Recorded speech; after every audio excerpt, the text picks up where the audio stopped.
Ms. Chia Yong. Thank you, Sir. Sir, I welcome the report of the committee. I thank the committee for the hard work that they have put in and for the many prudent recommendations given. The report of the committee was dated 25th May 2018. On the same day, the minister signified the government's acceptance, and in 2 days, the acceptance was announced in the press.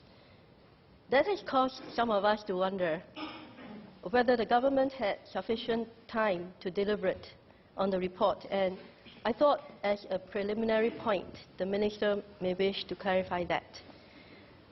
I'm also therefore glad that the minister had moved this debate to allow members to seek clarifications, of which I have also many. Sir, I support CareShield in principle, and whilst I welcome the government's measures to provide universal and basic long-term care and support for designated cohorts of Singaporeans, I am disconcerted that such universal cover is not extended to all Singaporeans. It is nonetheless in many ways an improvement over ElderShield.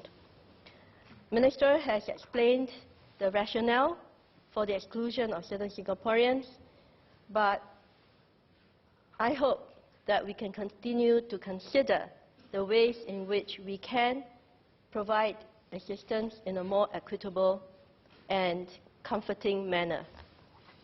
So, we noted that those who opted out of ElderShield and have severe disabilities will not be eligible for protection under CareShield.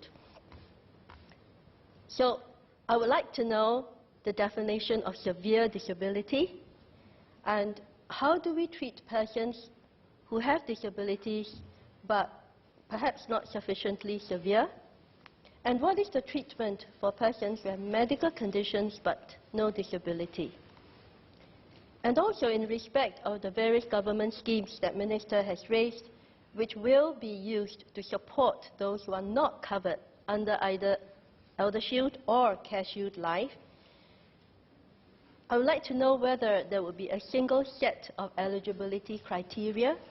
Will there also be simplified applications and administration in those schemes to facilitate access to the assistance? From the administrator's perspective, each would have their accountability for the administration of a scheme. But for the user's perspective, we are all only seeking one single route of assistance. Also, ultimately, for clarity, could the ministry clarify which groups of Singaporeans will have no protection under ElderShield, CareShield, and no assistance under government schemes? I think it is important for us to know who we are and what we can do for them. So it's very good that we understand who qualifies.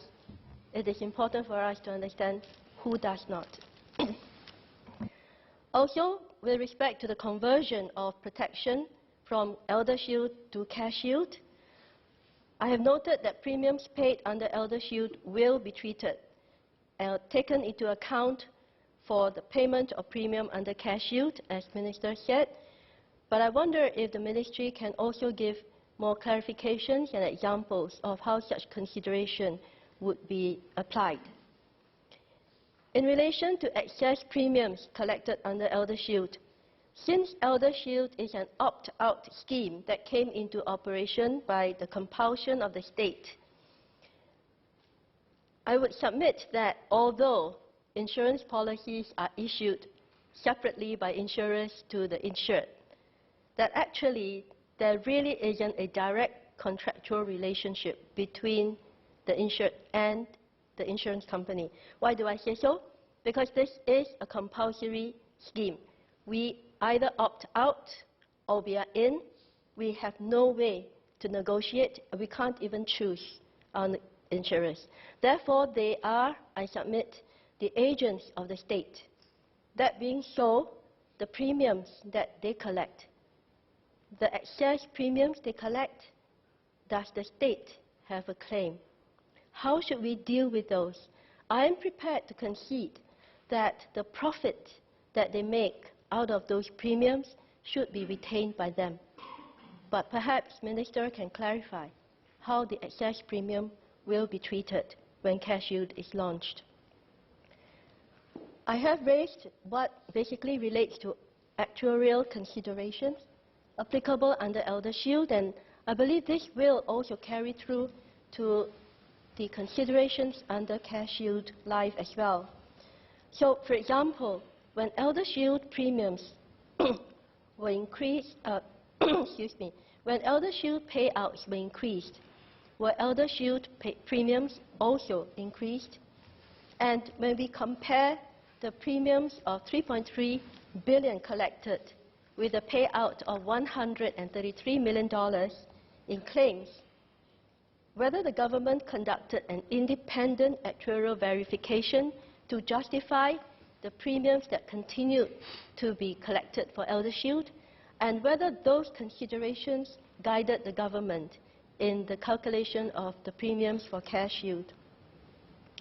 Can the Minister perhaps further clarify also actuarial considerations for the exclusion of persons with pre-existing conditions from conversion from ElderShield to CareShield, and for the exclusion of persons with pre-existing medical conditions who were born before 1980?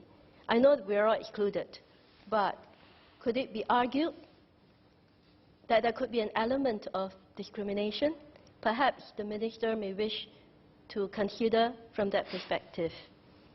And in the light of the committee's recommendation that premiums should be actuarially priced and adjusted regularly to take into account changes in payout quantum and claims experience,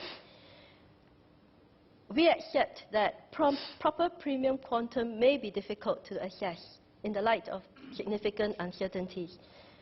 But I'm wondering if, for transparency, the government will consider the following, such as statutory mechanisms to adjust premiums in future, statutory principles to be applied in the adjustment of payouts. What happens when we need to freeze or lower payouts in the event of a squeeze on the scheme? And at the very least, as suggested by Dr. Jeremy Lim in his article, Why Singapore Needs the New CareShield Life, published by Today Online on 5th June 2018, could we have raw data and assumptions in actuarial computations being made available to industry and academics so that the transparency of the computations can be clear to all? And a few final questions to Minister for clarification. I understand that CareShield is an important part of this big piece of puzzle that we're trying to build, but other than putting pieces together, can there be synergies to be built between assistance schemes, ElderShield, CareShield, MediShield, MediFund, rather than just taking a defensive approach, a stopping the gap approach? Are there positive synergies that can be achieved out of that? Second question, who ultimately has oversight of the overlays or potential gaps between the schemes and the tolls that they may take on Singaporean CPF monies? Final question, which is probably the easiest, is on the administration of the scheme. And can the Minister clarify how the government has acquired the necessary expertise and resources to manage the insurance scheme?